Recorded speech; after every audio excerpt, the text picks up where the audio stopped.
Hi guys, welcome to RootStem, and in this video I'm going to be looking at the Death Guard Disgusting Resilient rules.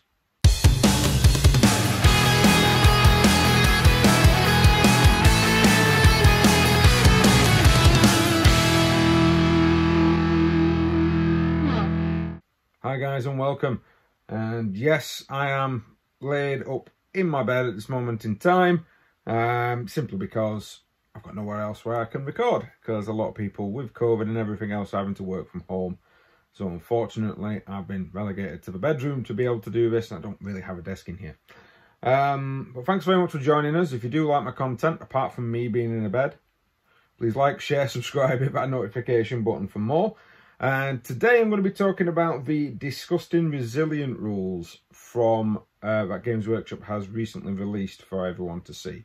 Now, as you can see, majority of these rules were supposed to have been released before the end of the year. Codex has been delayed, possibly because it's not printed in the UK like some of the other ones, and that's going to be delayed until next year, which is a bit of a disappointment for a lot of Chaos and Death Guard players.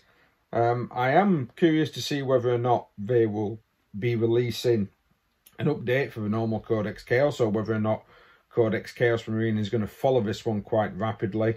I'm not sure. Now, I'm mainly talking about this, Disgusting Resilient, simply because a lot of the community are up in arms regarding the rules of it. I actually think a lot of players were sat there rubbing their hands together, thinking they were getting extra wounds on their Death Guard models and having a 5-up feel no pain.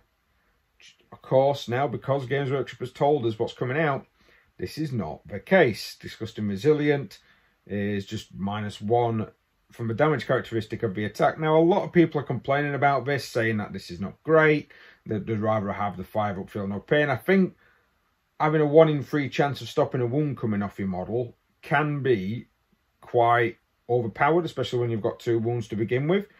This, to me, I feel like it's definitely a bit of an upgrade for your infantry models, especially when you've got things like Terminators that are going to have at least 3 wounds apiece, because the Imperial ones have got that. So your Terminators are going to be 3 wounds apiece, your normal guys are going to be 2 wounds apiece, heavy bolters, plasma guns, auto cannons, anything with a base 2-up, base 2 damage attack. A lot of Elder weapons, they're not going to be able to hurt you at all. They're just going to take 1 wound off. They're going to have to pour in more firepower. So like Hellblasters are no longer just going to be able to walk up to you and just annihilate a squad. They're going to be, again, more resilient. See what I did there? More resilient to basic arm attacks. Now, I personally think this, because this is, I'm guessing this is going to be applied to other units as well, this is going to be quite powerful. Now, when the Imperial Armor Compendium came out, the Chaos equivalent of Contemptors, Leviathans, they got the same equivalent of Duty Eternal, which is the one that -1 off the damage characteristic, pretty much the same rule as Disgusting Resilient. I would like to see whether or not those 2 rules are going to stack, because if they do, that would make, I mean, that would make a Death Guard Leviathan really, really hard to bring down, because effectively anything that's at least 3 damage is then reduced to 1. I'm guessing it will be a minimum 1. If it stacks, it might not do. They might state that Disgusting Resilient does not stack with other abilities. I have a funny feeling they'll do that later on with an errata. They'll not do that straight away and let people go out and buy loads of Dreadnoughts and then go, oh yeah, it doesn't stack, so you can't actually do that. After, of course, all the purchases. They seem to do that at this moment in time, Workshop. But I'm not going to sit here and say that this particular rule, I mean, if it does stack, that's going to be really, really powerful. So then you're going to be looking at units that are effectively infantry and dreadnought based, which that's what Death Guard were. Now, the other rules that have come out for the Death Guard, like the advanced one, where of course you can actually still, you don't suffer the penalty for being able to move and fire with your heavy weapons for infantry. It's going to be good for Chaos Terminators. This one, I'll be honest with you, if everyone wants to think that something's a little bit overpowered, that to me is going to be the one that's going to do you. I mean, imagine being in a wood, having a very heavily forested area with Death Guard. You're getting a -2, you're getting a -1 to hit, you're getting a -2 from your movements. They aren't. To save out the slow anyway, normally they tend to have like a movement of 5. To say Death Guard are slow anyway, when it comes to trudging through terrain, they are suddenly very, very quick. Which, again, I suppose that plays into, on a narrative basis, plays into what Death Guard used to be written as, or more like, in the Heresy version. Then you've got Remorseless, which I'm really not going to go into, because I actually do think that's a bit of a weak one. I don't find Chaos units, traditionally Chaos units, all the way back to the 2nd edition of the game, always tended to have a higher leadership than their Imperial counterpart, which made them harder to break. When they did break, they tended to run off, but the rules for breaking is not the same anymore. So I don't find this particular one to be all that, to be honest with you.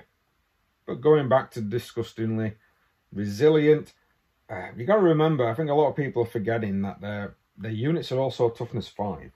So toughness 5, 2 wounds, 3 up armor save for your basic Plague Marine, which, again, hit by heavy bolters. If you're hit by a heavy bolter and you're a standard Chaos Marine or a Space Marine, I'm guessing that they're going to be upgrading Chaos Marines to 2 wounds apiece. Then that heavy bolter is going to hit you, whatever it needs. Say it's an Imperial Guardsman, it's going to hit you on 4s. It's going to wound you on 3s. If you fail your 4 up armor save, you're gone.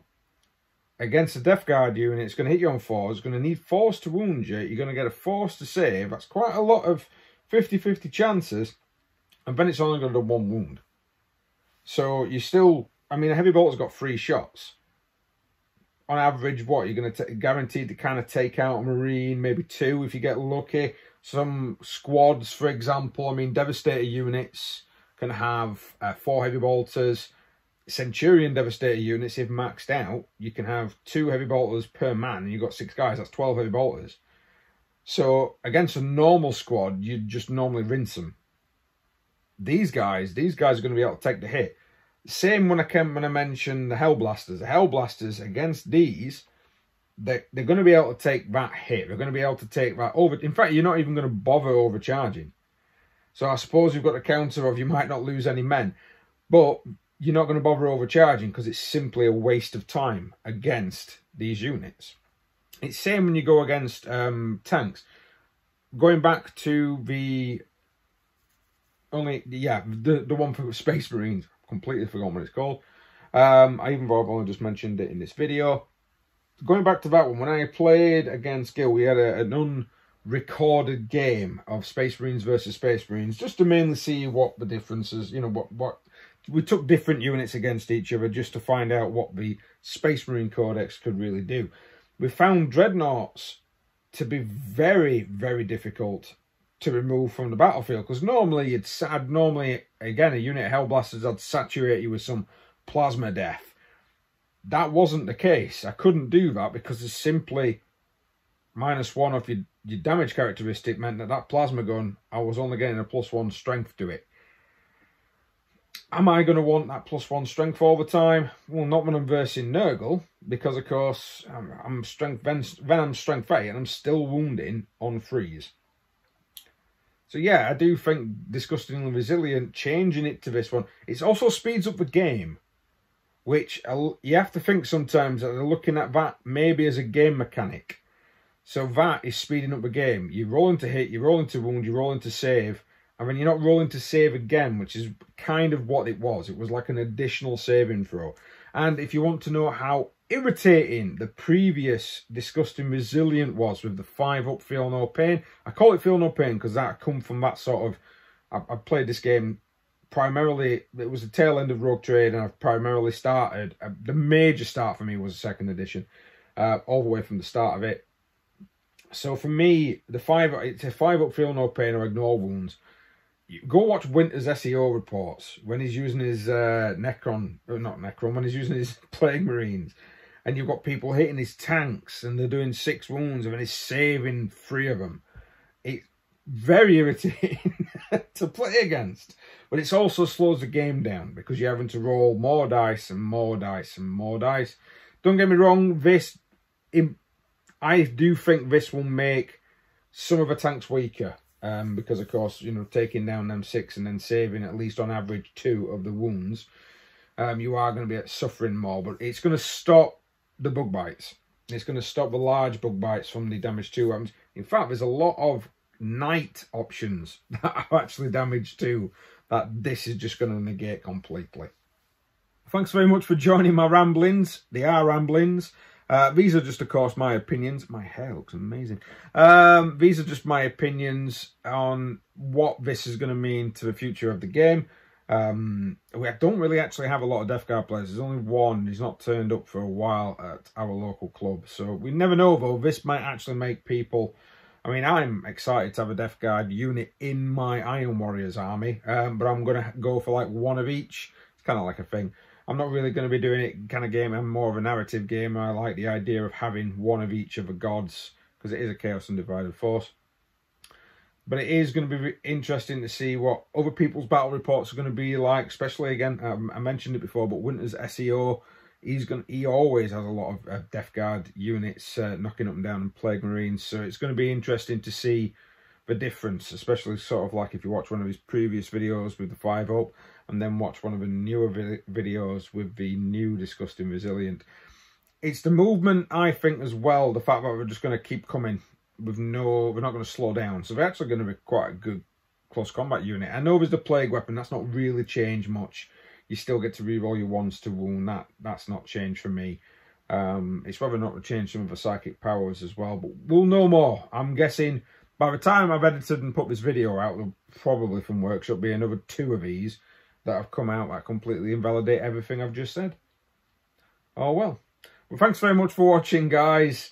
If you've got any comments, please leave them down below regarding what you think of Disgusting Resilient, or even any of the other rules that's come out for the Death Guard, and whether or not you think that the Disgusting Resilient is going to stack with the Dreadnought one, because that would be brutal if it does. That would make... I would certainly like to see in tournaments some Death Guard Dreadnought lists. Oh, yes. Yes, destroy those power gamers, especially the Space Marines.